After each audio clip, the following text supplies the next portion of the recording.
உங்கள் வெற்றிக்கான சரியான வழி எது?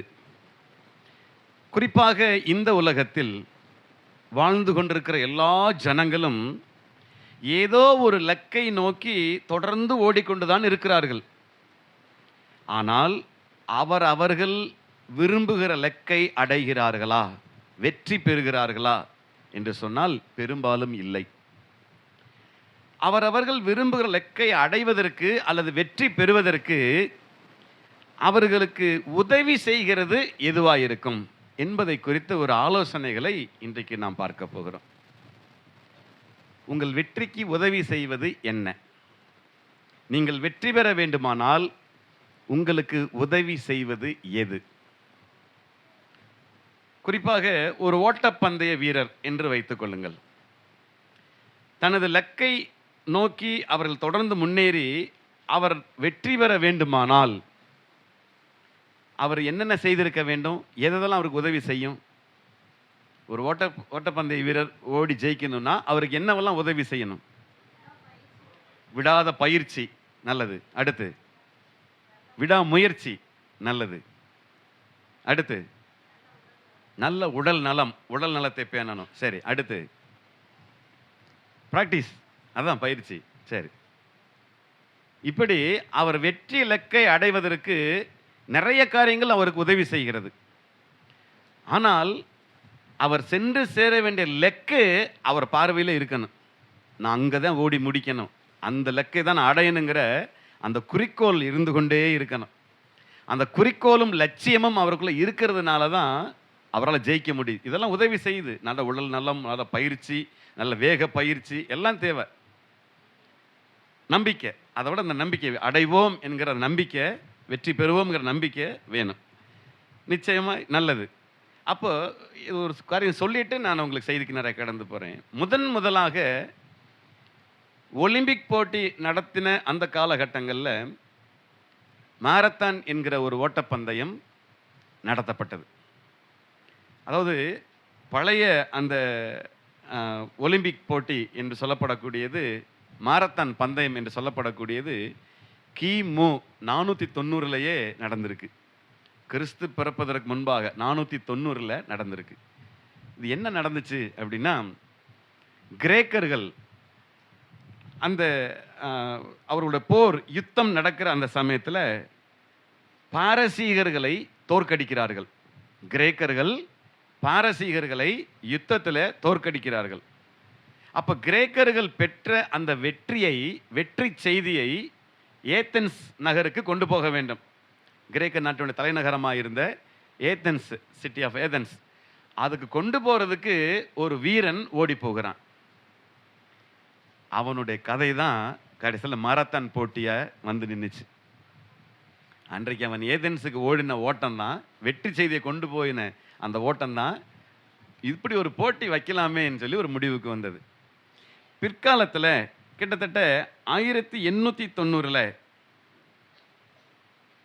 அந்த ஒலிம்பிக் மாரத்தான் போட்டி மறுபடியுமாய் அதில் அறிமுகப்படுத்தப்பட்ட அந்த மாரத்தான் போட்டி கிட்டத்தட்ட 43 கிலோமீட்டர் தூரம். துல்லியமாக சொல்லப்போனால் 42 கிலோமீட்டர் 195 மீட்டர், 42.195, கிட்டத்தட்ட 43 கிலோமீட்டர் தூரம் ஓடணும். இந்த 43 கிலோமீட்டர் தூரம் ஓடுவதற்கு அவர்கள் நல்லா பயிற்சி எடுத்திருப்பாங்க. ஆனால் அவர்களுக்கு உறுதுணை செய்வது, அது உதவி செய்கிறது எதுவாக இருந்துச்சு தெரியுங்களா? அறிவிப்பு பலகைகள், சைன் போர்ட்ஸ் அப்படின்னு சொல்லுவாங்க. அது போர்டு, அறிவிப்பு பலகை இருக்கும். இந்த இடத்துல சேரும் சகதியுமாக இருக்குது, கவனமாக போங்க.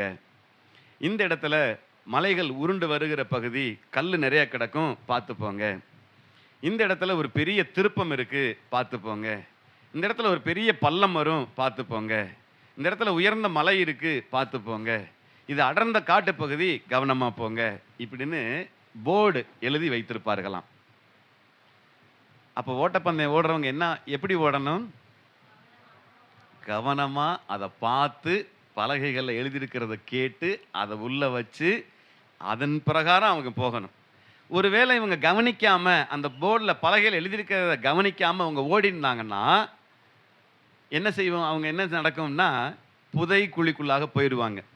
அவங்க ஓடி போகிற இடத்துல நிறைய புதைகுழிகள் இருக்கும், நிறைய காடுகள், அடர்ந்த காடுகளில் வனம் இருக்கும், திடீரென்று வரக்கூடிய பள்ளம் இருக்கும். ஸோ இதில் அவங்க நிறைய பேர் அப்படி உயிரிழந்திருக்கிறார்கள், நிறைய பேர் உயிரிழந்திருக்கிறாங்க. அதில் ஓடி ஜெயிக்கிறவங்க கேட்டால் அவங்களோட சொல்லக்கூடிய விஷயம் என்னன்னு பார்த்தீங்கன்னா, நான் எல்லாத்தையும் கவனமாக பார்த்து ஓடினேன், எனக்கு முன்பாக இருக்கிற அறிவிப்புகளை, எச்சரிக்கை பலகைகளை பார்த்து ஓடினேன் என்று வெற்றி பெற்றவர்கள் சொல்லுவார்கள். அதைத்தான் கர்த்தருடைய பரிசுத்த வேதம் நமக்கு இன்றைக்கு கற்றுக் கொடுக்கிறது. அதே போல கர்த்தருடைய வார்த்தையை நீங்கள் எடுத்து வாசிக்கலாம். நம்முடைய வாழ்க்கை பயணத்தில் அல்லது வாழ்க்கை ஓட்டத்தில் பரிசுத்த வேதாகம வார்த்தைகளை நாம் கவனமாய் புரிந்து கொண்டு அதன் பிரகாரம் முன்னேறி சென்றால் மட்டுமே நம்முடைய இலக்கை அடைய முடியும். நம்முடைய இலக்கு என்ன? நித்திய ஜீவன். நித்திய ஜீவனை அடைய வேண்டுமானால் இந்த அறிவிப்புகளை, இந்த எச்சரிக்கைகளை நாம் ஆராய்ந்து அறிந்து பகுத்து அறிந்து அதை கவனமாய் கடைபிடித்து போனால் மட்டுமே இலக்கை அடைய முடியும். வாசிக்கலாம். 1 கொரிந்தியரின் புத்தகம் 9ஆம் அதிகாரம் வசனங்கள் 24 25 ஆகிய வசனங்கள். பந்தயச்சாலையில் ஓடுகிறவர்கள் எல்லாரும் ஓடுவார்கள், ஆகிலும் ஒருவனே பந்தயத்தை பெறுவான் என்று அறியீர்களா? நீங்கள் பெற்றுக்கொள்ளத்தக்கதாக ஓடுங்கள். நீங்கள் பெற்றுக்கொள்ளத்தக்கதாக ஓடுங்கள். பந்தயத்துக்கு போராடுகிற யாவரும் எல்லாவற்றிலேயும் இச்சையடக்கமாய் இருப்பார்கள். நல்ல கவனமா கேளுங்க. பந்தயச்சாலையிலே ஓடுறவங்க எல்லாரும் இச்சை அடக்கமாய் இருப்பார்கள். அவர்கள் அழிவுள்ள கிரீடத்தை பெறும்படிக்கு அப்படி செய்கிறார்கள். நாமோ அழிவில்லாத கிரீடத்தை பெறுவதற்காக அப்படி செய்கிறோம். ஆமென், அல்லேலூயா. விஷயம் உங்களுக்கு புரியுதா? ஓட்டப்பந்தயத்தில் ஓடுறவங்க நம்ம எல்லா காரணமும் சொன்னோம், அவங்க இச்சை அடக்கமாக இருப்பாங்களாம். அப்படின்னா தேவையில்லாத பொருளை சாப்பிட மாட்டாங்க.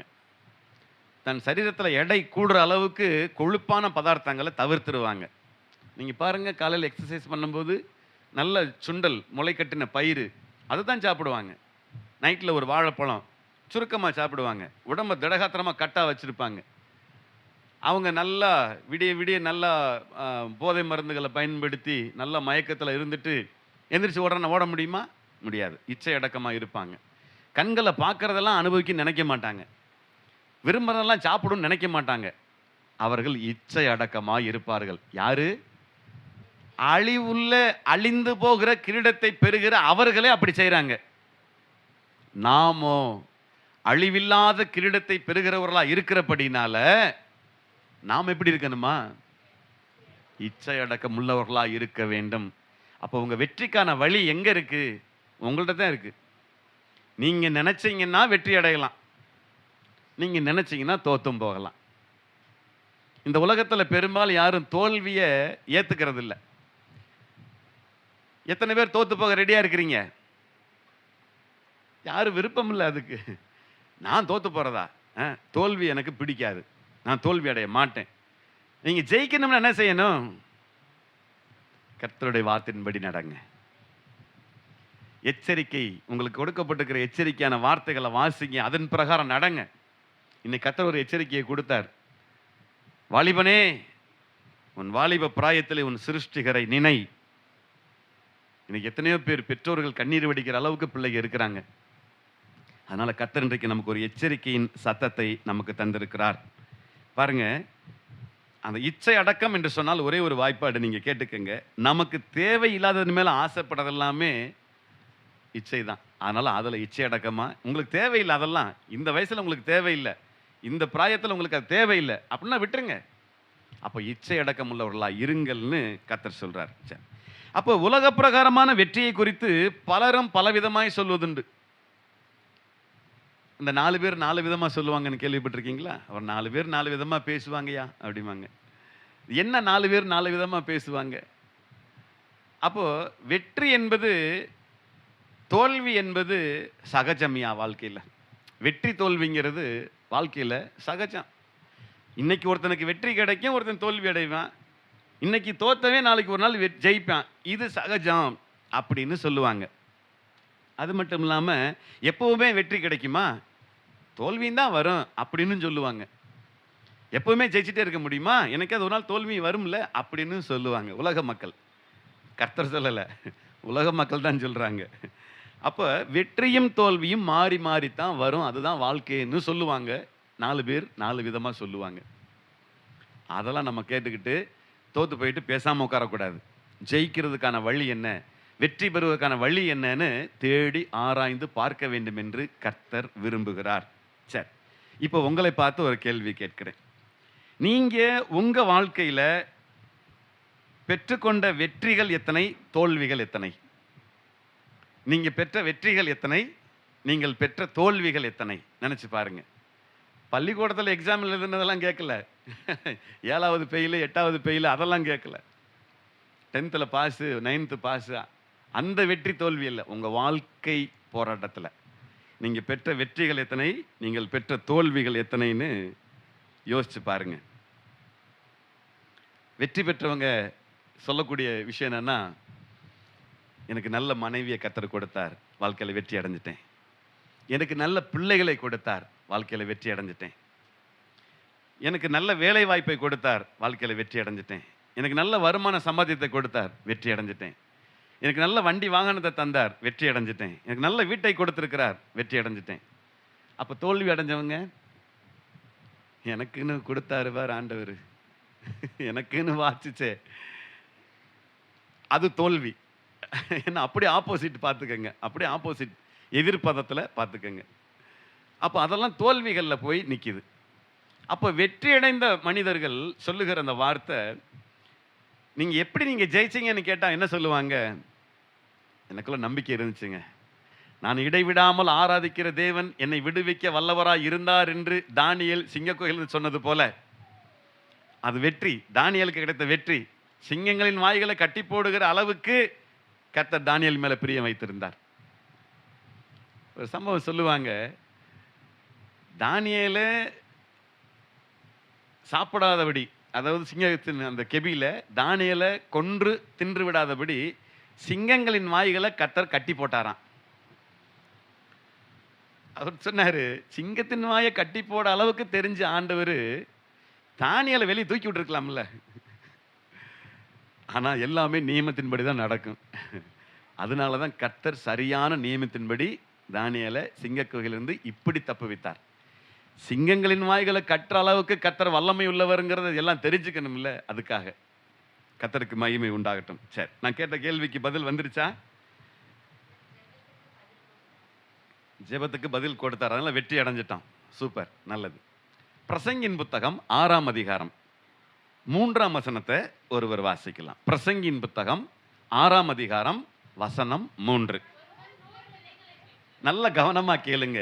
ஒருவன் 100 பிள்ளைகளை பெற்று அநேகம் வருஷம் ஜீவித்து அநேக வருஷம் இந்த பூமியிலே வாழ்ந்து தீர்க்க ஆயுசை அவன் அடைந்திருந்தாலும் தீர்க்க ஆயுசை அடைந்திருந்தாலும் அவன் ஆத்துமா அந்த செல்வத்தால் திருப்தி அடையாமலும் அவன் ஆத்துமா அந்த செல்வத்தால் திருப்தி அடையாமலும் அவனுக்கு பிரேத கல்லறை முதலாய் இல்லாமலும் அவனுக்கு பிரேத கல்லறை முதலாய் இல்லாமலும் போகுமானால் அவனை பார்க்கிலும் கருவழிந்த பிண்டம் கருவிலே அழிந்த பிண்டம் வாசி என்று கர்த்தர் சொல்லுகிறார். இது அர்த்தம் புரியுதா உங்களுக்கு? ஒருவன் 100 பிள்ளைகளை பெற்றெடுத்தும் தன் பூமியிலே ஜீவனோடு இருக்கிற நாள் வரையில சம்பரமாய் அவன் சாப்பிட்டும் எந்த குறைவில்லாம இருந்தும் அவன் ஆத்துமா அவன் சம்பாதித்து வைத்திருந்த செல்வத்தால் திருப்தி அடையாமலும் அவனுக்கு பிரேத கல்லறை முதலாய் இல்லாமலும் போகுமானால் அவன் பிறக்காம இருக்கிறதே நல்லதுன்னு கர்த்தர் சொல்றார். நீ 100 பிள்ளைகளை பெற்று தீர்க்காயுசா வாழ்ந்து எல்லா சொத்துக்களை சம்பத்துக்களை எல்லாம் அனுபவிச்சு கடைசியில் அவனை புதைக்கிறதுக்கு கல்லறை கூட இல்லாமல் போயிட்டாக்க அவன் பிறந்து எதுக்குன்னு கேட்குறாரு. அர்த்தம் புரியுதா உங்களுக்கு? நிறைய பேருக்கு நடந்திருக்கு, அப்படி நிறைய பேருக்கு நடந்திருக்கு. இந்த பூமியில வாழும்போது கோடீஸ்வரனா வாழ்ந்தவங்க. 2 நாளைக்கு முன்னாடி ஒருத்தர் இறந்து போனார். மிகப்பெரிய கோடீஸ்வரனா வாழ்ந்தவங்க. திண்டுக்கல்ல நல்ல புகழ்பெற்ற ஒரு கடை வைத்திருந்தாங்க. அவருக்கு அப்பவே 4 வீடுகள் இருந்தது. தவறான பழக்க வழக்கங்கள்னால எல்லாத்தையும் இழந்து போய் ஹாஸ்பிட்டல்லேருந்து, சுரேஷ் பாபு ஹாஸ்பிட்டல்லேருந்து டிஸ்சார்ஜ் பண்ணுறதுக்கு காசு இல்லை. சொந்த பிள்ளைகளும் போகலை, மனைவிமார்களும் போகலை, யாருமே போகலை. கடைசியில் ஜிஹெச்லேருந்து மின்மயணத்துக்கு கொண்டு போய் அவரை எரிச்சிட்டாங்க. பிரேத கல்லறை முதலாக இல்லாமல் போகுமானால் என்ன வாழ்ந்து என்ன பிரயோஜனம், என்ன பயன், என்ன பலன்? அதனால் யாருக்கு பிரயோஜனம்? அதனால தான் கர்த்தர் சொல்கிறாரு, ஒருவன் 100 பிள்ளைகளை பெற்று இந்த பூமியில் அவன் சம்பிரமமாய் வாழ்ந்தாலும் அவன் ஆத்மா அவனுடைய சம்பாதித்து வைத்திருந்த அந்த பொருட்கள்னால, செல்வத்தினால திருப்தி அடையாமலும் அவனுக்கு பிரேத கல்லறை முதலாக இல்லாமல் போகுமானால் அதற்கு கருவிலே அழிந்து போயிருந்தால் நலமாயிருக்கும் என்று கர்த்தருடைய வார்த்தை சொல்லுகிறது. நீங்கள் சொல்லுங்க, இப்போ இவன் ஜெயிச்சிட்டாரா ஜெயிக்கலையா? நல்ல குடும்பம் இருந்துச்சு, நல்ல மனைவி இருந்துச்சு, நல்ல பிள்ளைகள் இருந்துச்சு, நல்ல ஆயுசு நாட்கள் இருந்துச்சு, நல்ல அந்தஸ்துகள் இருந்துச்சு, சம்பரமாய் சாப்பிடக்கூடிய அளவுக்கு எல்லாமே இருந்துச்சு. கடைசியில் பிரேத கல்லறை கூட இல்லை. நிச்சயமா நான் சொல்லுகிறேன், இந்த மனிதன் தோற்று போனான். அவன் ஜெயிக்க முடியல. அப்படியானால் உங்கள் தோல்விக்கான காரணங்கள் என்ன? நீங்க யோசிச்சு பாருங்க, உங்களுடைய வாழ்க்கையில நீங்கள் அடைந்த தோல்விக்கான காரணம் என்ன? ஏன் தோற்று போனீங்க? அதே போல உங்கள் வெற்றிக்கு காரணமாய் அமைந்தது எது என்று நீங்கள் யோசித்து பாருங்கள். உங்கள் வாழ்க்கையில வெற்றிக்கு என்ன காரணம்? பணமா, படிப்பா, இல்லை நல்ல வீடா, ஆஸ்தி அந்தஸ்துகளா, இல்லை பரம்பரை சொத்துகளா? எது உங்கள் வெற்றிக்கு வழி ஏற்படுத்தி கொடுத்தது? எதையும் சொல்ல முடியாது. இங்கே நாம் வாழும் இந்த உலகத்தில் பெரும்பாலும் தோல்வி மட்டுமே மனுஷனுக்கு வருகிறது என்று சொன்னால், அந்த தோல்விக்கான காரணம் எவை என்று கண்டுபிடித்தால் போதும், நீங்கள் ஜெயிக்கிறதுக்கான வழியை கண்டுபிடிச்சிடலாம். நான் தோற்று போனதுக்கு இதுதான் காரணம் நீங்கள் கண்டுபிடிச்சிட்டிங்கன்னா ஜெயிக்கிறதுக்கான வழியை கண்டுபிடிச்சாச்சுன்னு அர்த்தம். நீங்கள் தோற்று போனதுக்கான வழி ஏதாவது உங்களுக்கு தெரியுதா? நான் அனாவசியமாக சம்பாதிச்சதெல்லாம் அங்கேயே கடையிலே விட்டுட்டு வந்தேன்ப்பா, அதுதான் என் தோல்விக்கு காரணம் அப்படின்னு கண்டுபிடிச்சிட்டிங்கன்னா ஜெயிச்சிடலாம். ஏன்? இனிமேல் அனாவசியமாக அங்கே போய் செலவு பண்ண மாட்டேன், அனாவசியமாக எடுத்து அள்ளி இறைக்க மாட்டேன் அப்படின்னு கண்டுபிடிச்சிடலாம் வெற்றிக்கான வழியை. அப்போ தோல்விக்கான காரணத்தை நீங்கள் கண்டுபிடித்தீர்களானால் வெற்றிக்கான வழியை கண்டுபிடிச்சிட்டீங்கன்னு அர்த்தம். அல்லேலூயா, அல்லேலூயா. லூக்கா எழுதின சுவிசேஷ புத்தகத்தில் 10ஆம் அதிகாரத்தில் 38 முதல் 42 வரை குறித்து கொள்ளுங்கள். இப்போ அதில் 40, 41, 42 வாசிக்கலாம். ம் ம் ம்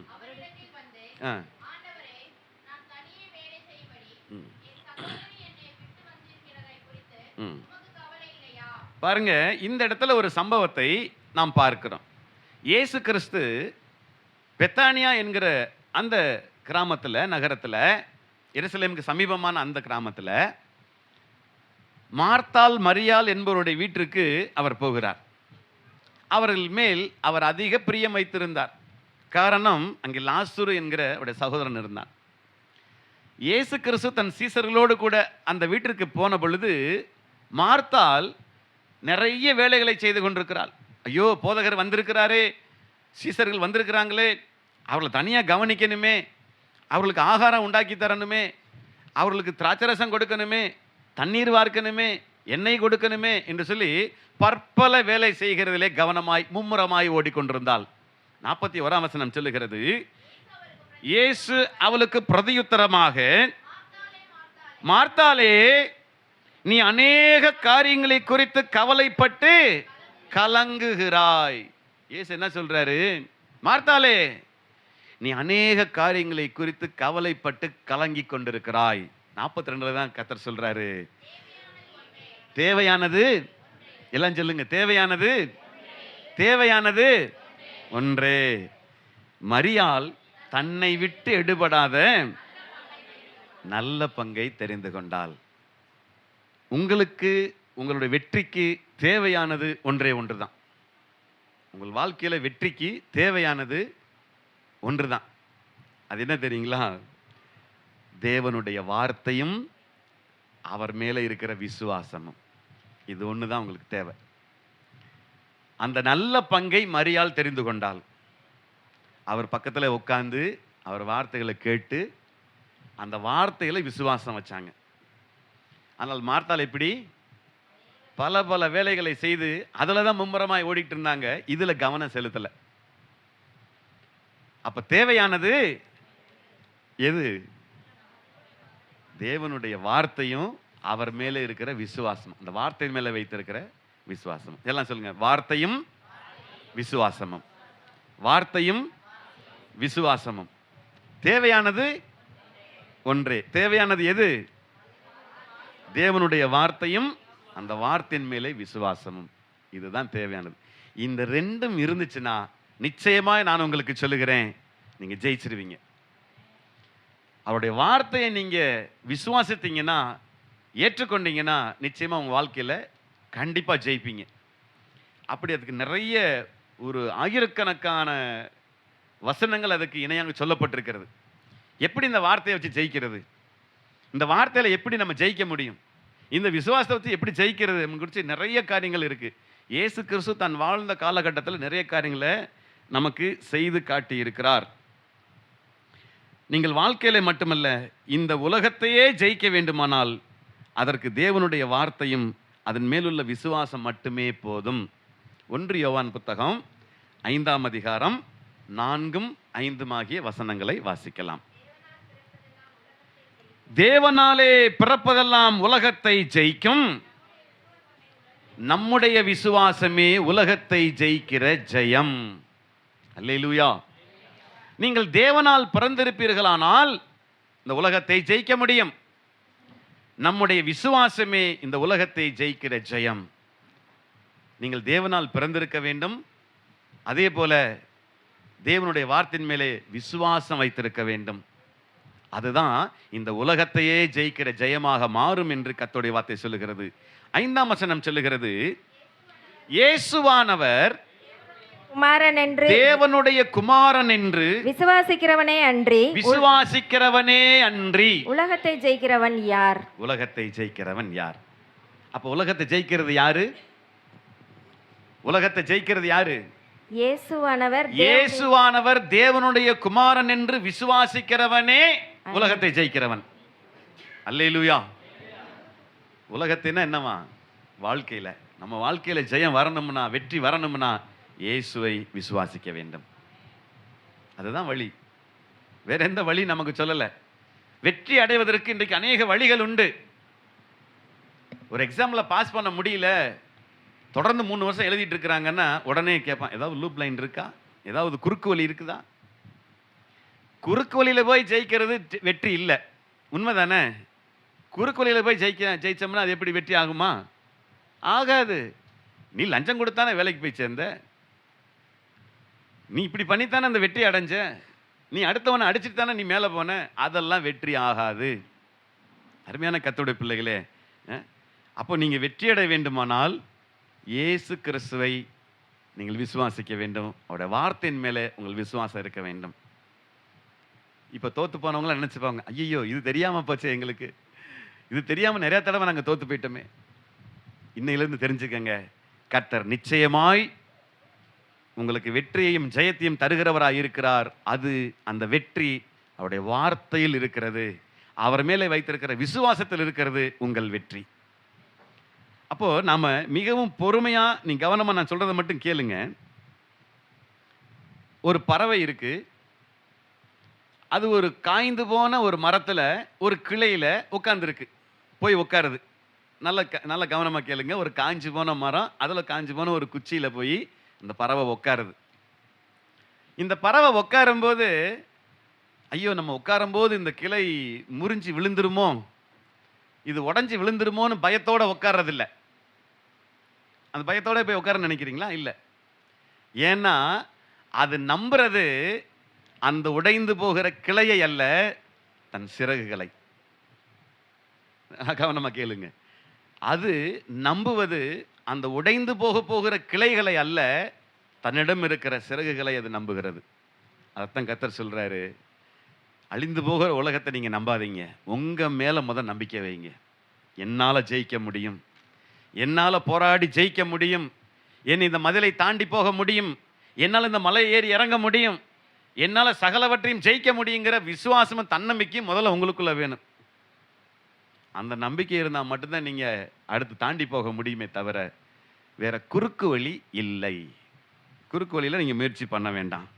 அருமையான கர்த்தருடைய பிள்ளைகளே, முதல்ல உங்களை நம்புங்கன்னு ஆண்டவர் சொல்கிறார். சரி, பரிசுத்த வேதத்தில் ஒரு சம்பவத்தை நான் உங்களுக்கு சொல்லுகிறேன். யோவான் எழுதின சுவிசேஷ புத்தகம் 2ஆம் அதிகாரத்தில் அதில் 1ஆம் வசனத்திலிருந்து 11ஆம் வசனம் வரைக்கும் இங்கே குறித்து வைத்துக் கொள்ளுங்கள். இதில் அந்த சம்பவத்தை நான் உங்களுக்கு சொல்லிடுறேன். இங்கே கானா ஊர் என்கிற ஒரு ஊரை குறித்து சொல்லப்பட்டிருக்கிறது. எல்லாத்துக்குமே தெரியும், இது ஒரு கல்யாண வீடு. ஏசப்பா செய்த முதல் அற்புதம் நடந்த இடம் கானா ஊர் கல்யாண வீடு. இந்த கல்யாண வீட்டில் இயேசு கிறிஸ்துவும் அவருடைய தாயாரும் சீசர்களும் கூட அழைக்கப்பட்டிருந்தார்கள். அப்பொழுது அந்த திருமண வீட்டில், கல்யாண வீட்டில் திராட்சரசம் குறைவுபட்டது. அந்த நாட்டினுடைய வழக்கத்தின் பிரகாரம் திராட்சரசம் பரிமாறப்பட வேண்டும். அப்பமும் திராட்சரசம் தான் அங்கே உணவு. அந்த திராட்சரசம் குறைந்து போய்விட்டது, இப்போ பரிமாறதுக்கு இல்லை. அந்த வீட்டுக்காரங்க, ஐயோ நாங்கள் இவ்வளோ பேர் வருவாங்கன்னு தெரியாது, கொஞ்சமாக நாங்கள் ரெடி பண்ணிட்டோம், ஐயோ தீந்து போச்சே, நாங்கள் என்ன செய்யறது அப்படின்னு புலம்பிக் கொண்டிருந்த போது இயேசுவின் தாய் மரியாள் அதை கேட்டுக்கொண்டிருந்தாங்க.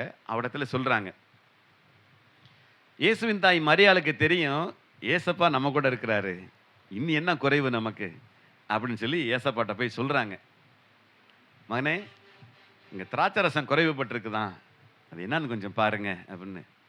ஸ்திரீயேன்னு கூப்பிடுவார் அந்த இடத்துல. என் வேலை இன்னும் வரவில்லை, ஸ்திரீயே உனக்கும் எனக்கும் என்னன்னு கேட்குறார்.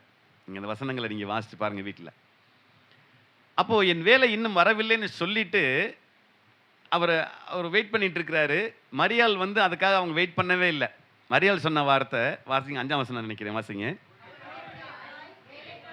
அவருடைய தாய் வேலைக்காரரை நோக்கி,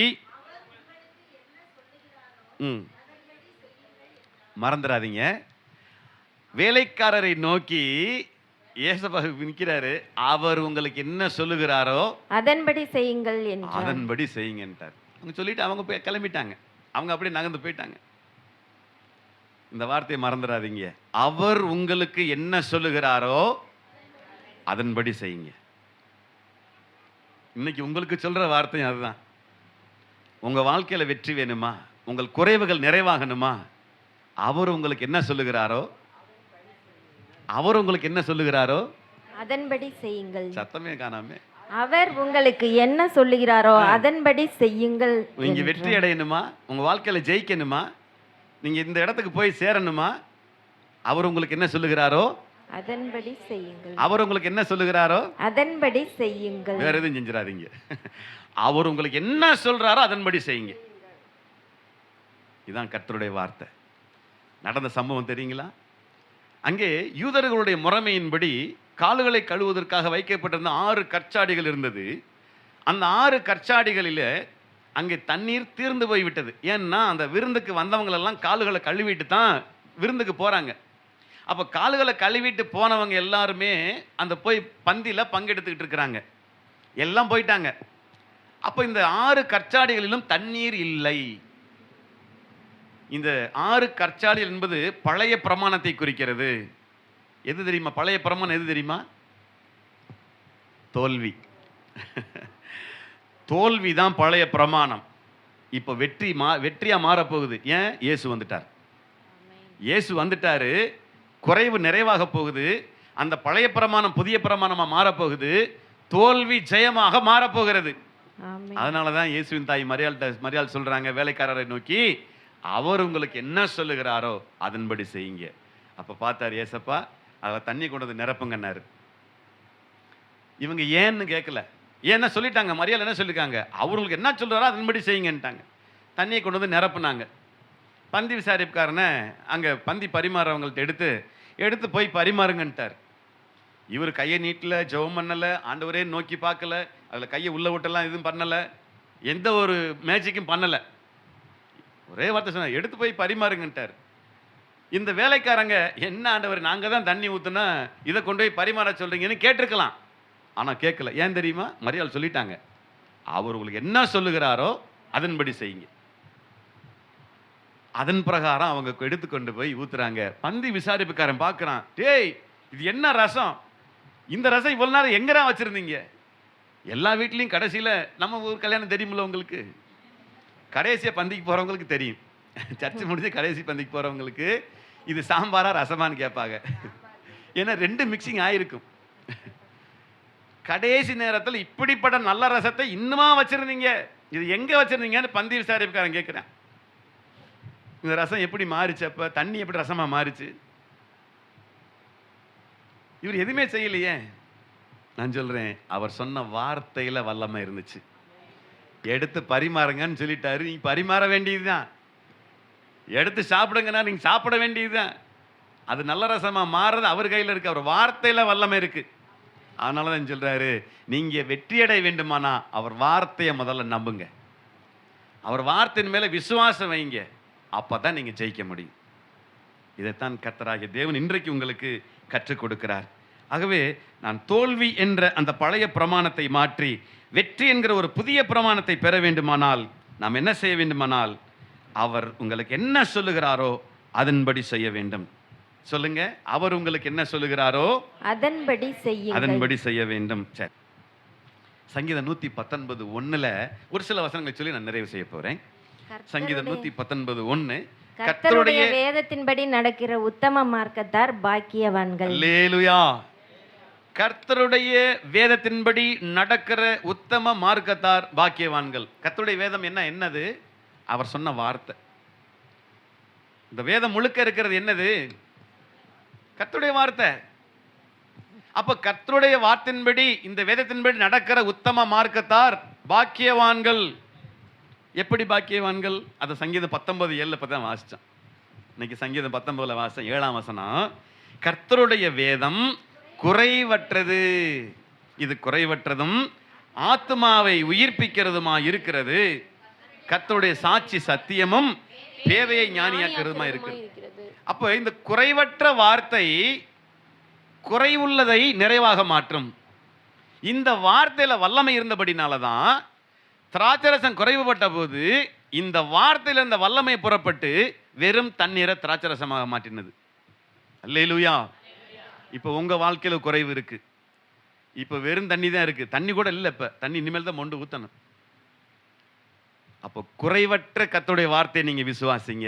இந்த குறைவில்லாத வார்த்தை உங்கள் குறைவுகளை நிறைவாக மாற்றும். அப்போ உங்க வாழ்க்கையின் வெற்றிக்கு என்ன வழி?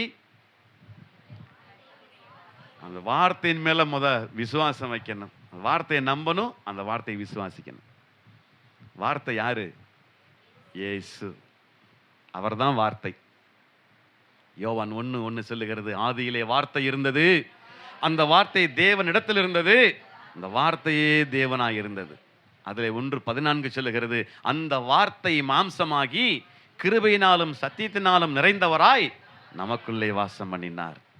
அந்த வார்த்தை தான் இயேசு. ஆக நீங்க உங்க வாழ்க்கையில வெற்றி அடைய வேண்டுமானால் நீங்கள் எதை நம்பணும், யாரை நம்பணும்னா இயேசுவை தான் நம்பணும், அவருடைய வார்த்தையை தான் நம்பணும். அந்த வார்த்தை நீங்க உள்ள எடுத்துட்டீங்கன்னா நிச்சயமா நான் உங்களுக்கு சொல்லுகிறேன், உங்கள் குறைவெல்லாம் நிறைவாக மாறும். நீங்கள் நிச்சயமா உங்க தோல்வியெல்லாம் தூர போயிடும், வெற்றி உங்களுக்கு கையில வந்து சேரும். நீங்க சுதந்திரமாய் நீங்கள் வெற்றியை பெற்றுக் கொள்வீங்க. சங்கீதம் 1 நீங்க வீட்டில் வாசிச்சு பாருங்க, மனப்பாட வசனம். 1ஆம் சங்கீதம் எல்லாத்துக்கும் தெரியும், அது வீட்டில் வாசிச்சு பாருங்க. சரி, இப்போ ரோமர் 8ஆம் அதிகாரத்துல 28ஆம் வசனத்தை ஒருத்தர் வாசிக்கலாம்.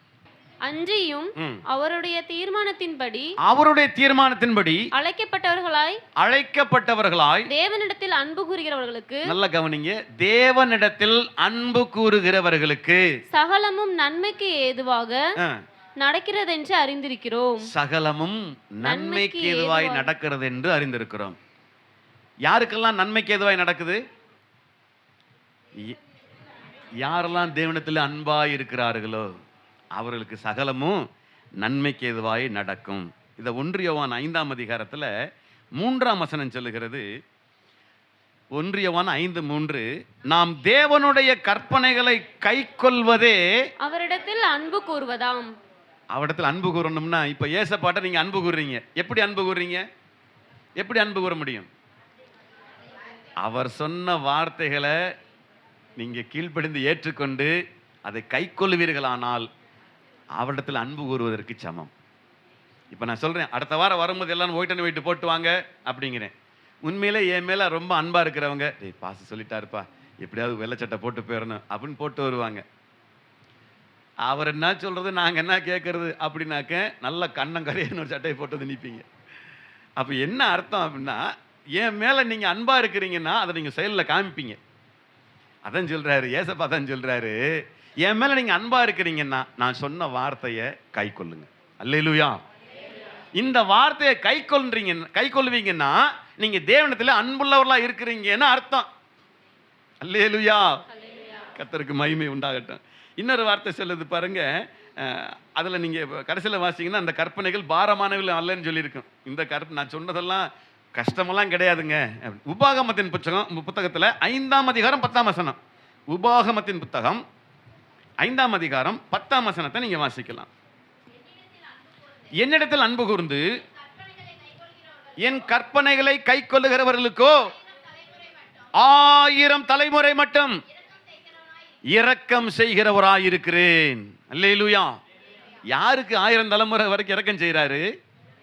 இந்த வார்த்தைகளை கேட்டு அதன்படி நடக்கிறவர்களுக்கு தான் அவர் 1000 தலைமுறை வரைக்கும் ஆசீர்வாதங்களை தருகிறவராய், மீட்பையும் ரட்சிப்பையும் தருகிறவராய் இருக்கிறார் என்று கர்த்தருடைய பரிசுத்த வேதம் மிக தெளிவாக சொல்லுகிறது. அருமையான கர்த்தருடைய பிள்ளைகளே, அதே உபாகமம் 7ஆம் அதிகாரத்தில் ஒரு காரியம் இருக்கு, நம்ம கடைசியில் வாசிப்போம். இப்போ இன்னொரு சொல்லிப்போம். நீதிமொழிகள் 7ஆம் அதிகாரத்தில் 1, 2, 3. நீதிமொழிகள், என் மகனே நீ என் வார்த்தைகளை காத்து என் கட்டளைகளை உன்னிடத்தில் பத்திரப்படுத்து, என் கட்டளைகளையும் என் போதகத்தையும் உன் கண்மணியை போல காத்துக்கொள், அப்பொழுதுதான் நீ பிழைப்பாய். 3ஆம் வசனம் வாசிங்க. அவைகளை உன் விரல்களில் கட்டி உன் இருதயமாகிய பலகையிலே எழுதிக்கொள் என்று கர்த்தராகிய தேவன் சொல்லுகிறார். இது எப்பவும் விரல்ல கட்டிட்டே இருக்கணும். பாருங்க, யூதருடைய கலாச்சாரம் அப்படித்தான். அவருடைய தோரா என்ற பஞ்சாகமத்தை அவங்க எப்பயுமே விரல்ல வச்சிருப்பாங்களாம். இன்னும் பார்த்தீங்கன்னா யூதர்கள் அந்த இன்னும் பழக்கம் இருக்கு அவங்கள்ட்ட.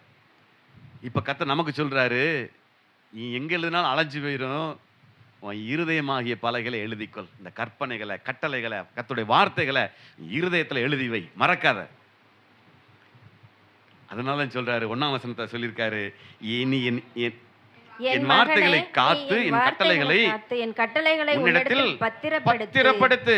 எப்பவும் உனக்கு தோல்வி வரும்போது இந்த வசனம் ஞாபகம் வரணும், கர்த்தருடைய வார்த்தை உனக்கு ஞாபகம் வரணும். நான் ஏன் தோக்கணும்? எனக்கு சொல்லியிருக்கிறாரு, கர்த்தரை நம்புகிறவனும் செழிப்பான். நீதிமொழியில் 28, 25 சொல்லியிருக்குதே. நான் ஏன் செழிக்காம இருக்க முடியும்? நான் எப்படி தோத்து போவேன்? கர்த்தரை நம்புகிறவனும் உயர்ந்த அடைக்கலத்தில் வைக்கப்படுவான். நீதிமொழி 29, 25 சொல்லியிருக்குதே. நான் எப்படி கீழே இருப்பேன்? நான் உயர்ந்த அடைக்கலத்தில் தான் இருப்பேன். நான் வெற்றி அடைவேன், நான் ஜெயிப்பேன். இப்போ அந்த வார்த்தை உள்ளுக்குள்ள இருக்கும்போது உங்களுக்குள்ள அந்த வார்த்தை சொல்லணும், டேய் நீ கர்த்தருடைய பிள்ளை, நீ அவரே விசுவாசிக்கிற, அவர் வார்த்தையின் மேல நீ அலாதி பிரியம் வச்சிருக்கிற, கர்த்தர் உன்னை உயர்த்தில கொண்டு போய் வைப்பார், நிச்சயமா உனக்கு ஆசீர்வாதங்களை கொடுப்பாருங்கிற அந்த வார்த்தை இருதயமாகிய பலகையிலிருந்து உங்கள் ஞாபகத்தை கொண்டு போய் சேர்க்கும். அது உங்கள் வாழ்க்கையிலே வெற்றியை தேடித்தரும் என்பது நிச்சயம், அது மாறாத சத்தியம், அதுதான் உண்மை. பாருங்க, நீதிமொழிகள் 3:3 சொல்லியிருக்கு, கிருபையும் சத்தியமும் உன்னை விட்டு விலகாதிருப்பதாக நீ அவைகளை உன் கழுத்திலே பூண்டு அவைகளை உன் இருதயமாகிய பலகையில் எழுதிக்கொள். கழுத்திலே தொங்க விட்டுக்கங்கிறாரு, கட்டி தொங்க விட்டுக்கங்கிறாரு. அதனால பைபிளை கட்டியெல்லாம் தொங்க விட்டுக்கலாமா? இல்ல, அது சொல்லல. வார்த்தைகளை உன் இருதயத்திலே வைங்க. எப்ப கேட்டாலும் வசனம் ஞாபகத்துக்கு வரணும். 91ஆம் சங்கீதத்தை மனப்பாடம் எத்தனை பேர் சொல்லுவீங்க? 91ஆம் சங்கீதத்தை மனப்பாடம் எத்தனை பேர் சொல்லுவீங்க? பரவாயில்லையே, குட், வெரி குட், ஸ்தோத்திரம். தினந்தோறும் காலையில் நீங்கள் 91ஆம் சங்கீதத்தை வாசிச்சுட்டு தான் மற்ற காரியங்களை நீங்கள் செய்யணும். கர்த்தர் நிச்சயமாய் 91ஆம் சங்கீதத்தின் மூலமாக உங்களுக்கு தினந்தோறும் உங்களுக்கு பாதுகாப்பையும் பராமரிப்பையும் ஒரு கட்டளையிட போகிறார். அந்த வார்த்தையில மறக்காம நீங்க சொல்லிட்டே இருக்கும்போது, உன்னதமானுடைய மறைவில் நான் இருக்கிறேன், சர்வவளோட நிலையில் நான் தங்கி இருக்கிறேங்கிற அந்த உறுதிப்பாடு நிச்சயமா உங்களுக்கு கிடைக்கும். அருமையான கர்த்தருடைய பிள்ளைகளே, ஆகவே இந்த வார்த்தைகளை உன் இருதயமாகிய பலகையில எழுதிக்கங்க, அதை பத்திரப்படுத்துங்க, அந்த வார்த்தையின்படி செய்ய கவனமா இருங்கன்னு கர்த்தர் சொல்றார். சரி, நம்ம இறுதியாக முடிக்க போறேன் நான். இறுதியாக உபாகமத்தின் புத்தகம் 7ஆம் அதிகாரம் எடுத்துக்கொள்ளுங்கள், எல்லாருமே எடுத்துக்கங்க. உபாகமத்தின் புத்தகம் 7ஆம் அதிகாரத்தில் வசனங்கள் 9 to 15 வரைக்கும் இருக்கு. அதில் நம்ம 13, 14, 15 மட்டும் எல்லாரும் சேர்ந்தே வாசிக்க போறோம். உன்மேல் அன்பு வைத்து உன்னை ஆசீர்வதித்து உனக்கு கொடுப்பேன் என்று உன் பிதாக்களுக்கு ஆணையிட்டு கொடுத்த தேசத்தில் உன்னை பெருக பண்ணி உன் கர்ப்ப கனியையும் உன் நிலத்தின் கனிகளாகிய உன் தானியத்தையும் உன் திராட்சரசத்தையும் உன் எண்ணெயையும் உன் மாடுகளின் பலனையும் உன் ஆட்டு மந்தையையும் ஆசீர்வதிப்பார். சகல ஜனங்களை பார்க்கிலும் நீ ஆசீர்வதிக்கப்பட்டிருப்பாய். உங்களுக்குள்ளும் உங்கள் மிருக ஜீவன்களுக்குள்ளும் ஆணிலாகிலும் பெண்ணிலாகிலும் மலடிருப்பதில்லை. கர்த்தர் சகல நோய்களையும் உன்னை விட்டு விலக்குவார். உனக்கு தெரிந்திருக்கிற எகிப்தியரின் கொடிய ரோகங்களில் ஒன்றும் உன்மேல் வரப்பண்ணாமல் உன்னை பகைக்கிற யாவர் மேலும் அவைகளை வரப்பண்ணுவார். அல்லேலூயா. கர்த்தர் சொல்லுகிறாரு, உன்மேல் அன்பு வைத்து உன்னை ஆசீர்வதித்து உனக்கு கொடுப்பேன் என்று உன் பிதாக்களுக்கு ஆணையிட்டு கொடுத்த தேசத்தில் உன்னை பெருக பண்ணி உன் கற்ப கனியையும் உன் நிலத்தின் கனிகளாகிய உன் தானியத்தையும் உன் திராட்சை ரசத்தையும் உன் எண்ணெயையும் உன் மாடுகளின் பலனையும் உன் ஆட்டு மந்தைகளையும் ஆசீர்வதிப்பார். இதுதாங்க வெற்றி, இதுதான் வெற்றி. 14ஆம் வசனத்துல சொல்றாரு, சகல ஜனங்களை பார்க்கலும் நீ ஆசீர்வதிக்கப்பட்டிருப்பாய். இது வெற்றி இல்லையா? இது வெற்றி தானே? சகல ஜனங்களை பார்க்கலும் நீங்க ஆசீர்வதிக்கப்பட்டிருப்பீங்க. எப்படி வந்துச்சு இந்த வெற்றி? இந்த வார்த்தைகளை விசுவாசித்து அதை ஏற்றுக்கொண்டபடினால இந்த வெற்றி உங்களுக்கு வந்தது. அதான் கர்த்தர் சொல்றாரு, நீங்க வீட்டுல வாசிச்சு பாருங்க. 13ஆம் வசனம் வந்துருங்க. உன்மேல் அன்பு வைத்து உன்னை ஆசீர்வதித்து உனக்கு கொடுப்பேன் என்று உன் பிதாக்களுக்கு ஆணையிட்டு கொடுத்த தேசத்திலே பெருக பண்ணுவார். முதல் வெற்றி, பெருக பண்ணுகிறார். உன் கற்ப கனியை ஆசீர்வதிக்கிறார். உன் நிலத்தின் கனியாகிய தானியத்தை ஆசீர்வதிக்கிறார். திராட்சரசத்தை ஆசீர்வதிக்கிறார். எண்ணெயை ஆசீர்வதிக்கிறார். மாடுகளின் பலனை ஆசீர்வதிக்கிறார். ஆட்டு மந்தைகளையும் ஆசீர்வதிப்பார். இதுதான் வெற்றி. உங்கள் வாழ்க்கையில நீ பெற வேண்டிய வெற்றி இதுதான். இதை விட வேற என்ன வெற்றி தேவை நமக்கு இருக்கு? இல்ல. அடுத்த வெற்றினா சகல ஜனங்களை பார்க்க நீங்க ஆஸ்வதிக்கப்பட்டிருப்பீங்க. நீங்க பாப்பீங்க, இவெல்லாம் என் கூட படிச்சவன்ப்பா, என்னப்பா இப்படி இருக்கான், என்னப்பா இப்படி இருக்கிறாங்க, ஐயோ இவங்க பக்கத்து வீட்டில் குடியிருந்தாங்கப்பா. நீங்க பாப்பீங்க. ஏன்னா சகல ஜனங்களை பார்க்கலும் நீங்கள் தான் ஆசீர்வதிக்கப்பட்டிருப்பீங்க. ஏன்னா உங்கள் வெற்றிக்கான வழி கர்த்தருடைய வார்த்தையும் அதன் மேலுள்ள விசுவாசமும். அதுதான் உங்கள் வாழ்க்கையிலே வெற்றியை தேடித்தரும் என்பது மாறாத உண்மை. அந்த 14ஆம் வசனத்துல சொல்லுது, உங்களுக்குள்ளும் உங்கள் மிருக ஜீவன்களுக்குள்ளும் ஆணிலாகிலும் பெண்ணிலாகிலும் மலடு இருப்பதில்லை. உன் வீட்டுலனாலும் சரி, உன் ஆடு மாடுகள்லாம் சரி, எதுவுமே மலடா இருப்பதே இல்லை.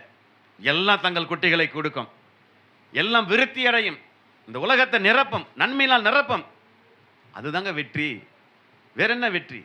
15ஆம் வசனம் சொல்லுகிறது, கர்த்தர் சகல நோய்களையும் உன்னை விட்டு விலக்குவார். இதுதான் வெற்றி. பாருங்க, நீங்க ஹாஸ்பிட்டல்ல போய் பாருங்க, எத்தனையோ வியாதிகள், பேர் தெரியாத வியாதிகள். இன்னைக்கு கர்த்தர் உங்களையும் என்னையும் சுகத்தோட வைத்திருக்கிறார்னா அதுதான் நீங்கள் வாழ்க்கையில பெற்ற மிகப்பெரிய வெற்றி. ஆமென். அந்த வெற்றி நீங்க சுதந்திரிக்கணுமா? கர்த்தருடைய வார்த்தையை விசுவாசிங்க, அவர் மேல நம்பிக்கை வைங்க, அதை உங்க உள்ளத்துக்குள்ள வச்சு இருதயமாகிய பலகையில எழுதி கொள்ளுங்க. ஒவ்வொரு நிமிஷமும் உங்களுக்கு ஞாபகம் வரணும். நீங்க வியாதிப்பட்டீங்களா, எனக்கு என்ன, என் தேவன் பரம வைத்தியர், அவர் எனக்கு சுகம் தருவார். அந்த வார்த்தை உங்களுக்குள்ள இருந்து வெளியே வரணும். அதுதான் வெற்றி.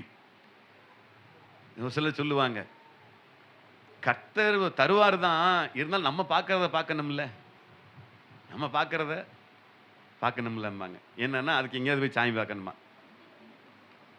அதுதான் நடக்குது. ஆண்டவர் செய்வாருங்க, இருந்தாலும் சந்தை கடைக்கு போகணும்ல. அப்ப என்னன்னா எண்ணங்கள் எப்படி இருக்குன்னாக்க, நீங்க ஆண்டவரத்துல சொல்றாரு, நீ கர்த்தர் தெய்வமானால் கர்த்தரை நீங்க வணங்குங்க, பின்பற்றி போயிருங்கிறாரு. நீங்க வேணாங்கிறாரு. நீ கர்த்தர் தெய்வம் நினைக்கிறியா, கர்த்தரை பின்பற்றி வா. இல்ல பாகால் தான் தெய்வம், பாகாலை பின்பற்றி போயிருங்கிறார். எனக்கு ஆட்சேபம் இல்லை, எனக்கு கவலை இல்லைன்ட்டார். இங்கே ஆராதிக்கிற கொஞ்சம் கூட எனக்கு போதும்ட்டார். அதைத்தான் இன்றைக்கு உங்களுக்கு சொல்லுகிறார். உங்கள் வெற்றிக்கான வழி அவர் வார்த்தையும் அந்த வார்த்தையின் மேலே நீங்க வைத்திருக்கிற விசுவாசமும் தான் உங்கள் வாழ்க்கையின் வெற்றிக்கு சிறந்த வழி, அது சரியான வழி. இது கர்த்தர் தீர்மானமாய் சொல்லுகிறார். கடைசியில 15ஆம் வசனத்துல சொல்லி நான் நிறைவு செய்கிறேன். கர்த்தர் சகல நோய்களையும் உன்னை விட்டு விலக்குவார். உனக்கு தெரிந்திருக்கிற எகிப்தியரின் கொடிய ரோகங்களில் ஒன்றும் உன்மேல் வரப்பண்ணாமல் உன்னை பகைக்கிற யாவர் மேலும் அவைகளை வரப்பண்ணுவார். எப்படி ஆண்டவர் கொண்டு போய் சேர்த்தாரு பார்த்தீங்களா? நீங்க இதுவரைக்கும் உங்களுக்கு என்னென்ன வியாதி தெரியும், என்னென்ன வியாதி தெரியும், இதெல்லாம் உங்களுக்கு வராது. என்னென்ன வியாதி பேர் தெரியும் உங்களுக்கு? நிறைய வியாதிகள் இருக்கு, நிறைய பேர் தெரியாத வியாதி இருக்கு. ஆர்த்ரட்டிஸ் தெரியுமா உங்களுக்கு? ஆர்த்ரட்டிஸ் முழங்கால் வலி, முழங்கால தண்ணி கோர்த்துக்கிட்டு அது வலி ஏற்படுத்துது, ஆர்த்ரட்டிஸ். இப்போ நிறைய வந்துருச்சு. கார்டியாக் அரெஸ்ட், இருதயம் அரெஸ்டாகி நின்று போயிடும், இது கார்டியாக் அரெஸ்ட். இன்னும் நிறைய அப்படி சொல்லிக்கிட்டே போகலாம். பேர் தெரியாத வியாதி, மெடிக்கல் டிபார்ட்மெண்ட் நிறைய பேர் இருக்கீங்க. ஆனால் சொல்றாரு, நீ கேள்விப்பட்ட எந்த வியாதி உனக்கு வராது. இதுதாங்க பெரிய வெற்றி. அல்லேலூயா. இந்த வியாதியெல்லாம் யாருக்கு வர பண்ணுவேன்ட்டார்னா, உன்னை பகைக்கிற யாவர் மேலும். அது ரைட்டு தான். யாரெல்லாம் கர்த்தருடைய வார்த்தையை ஏற்றுக்கொள்ளலையோ, யாரெல்லாம் கர்த்தருடைய வார்த்தை மேல விசுவாசம் வைக்கலையோ, யாரெல்லாம் அவரை ஏற்றுக்கொள்ள நம்பலையோ அவங்களுக்கு போயிடும். ஆமென். அல்லேலூயா. அல்லேலூயா. கர்த்தர் சொல்லுகிறார் பாருங்க, அருமையான வார்த்தை. சகல நோய்களை முன்னை விட்டு விலக்குவேன், எகிப்தியரில் கேள்விப்பட்ட எந்த ரோகமும் உனக்கு வருவதில்லை. இதுதாங்க வெற்றி.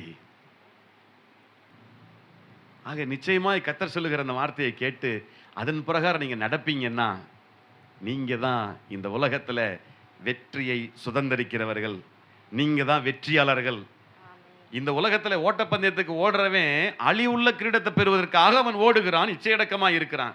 அவனே அப்படி செய்யறானே, நீங்க எப்படி இருக்கணும்? இப்ப நாமோ அழிவில்லாத கிரீடத்தை சுதந்திரமாய் பெறுகிறவர்களா இருக்கிறபடினால நீங்களும் இச்சை அடக்கமுள்ளவர்களா இருங்கள், கர்த்தருடைய வார்த்தையின்படி நடக்கிறவர்களா இருங்கள், அவருடைய வார்த்தையின் மேலே விசுவாசம் வைத்திருக்கிறவர்களா இருங்கள் என்று கர்த்தர் சொல்லுகிறார். ஐயா, இப்ப சொல்லுங்க, உங்க வெற்றிக்கான வழி என்ன? கர்த்தருடைய வார்த்தைகளும் அதன் மேல் கொண்ட விசுவாசம். உங்கள் வாழ்க்கைக்கு வெற்றிக்கான சரியான வழி என்ன? கர்த்தருடைய வார்த்தையை நம்புவது, அவர் மேலே விசுவாசம் வைப்பது. தேவையானது ஒன்றே. அந்த நல்ல பங்கை தெரிஞ்சுக்கிட்டீங்களா? ஆமென். நிச்சயமாய் உங்களை விட்டு எடுபடாத நல்ல பங்கு இயேசுவும் அவர் வார்த்தையின் மேல இருக்கிற விசுவாசம். அல்லேலூயா.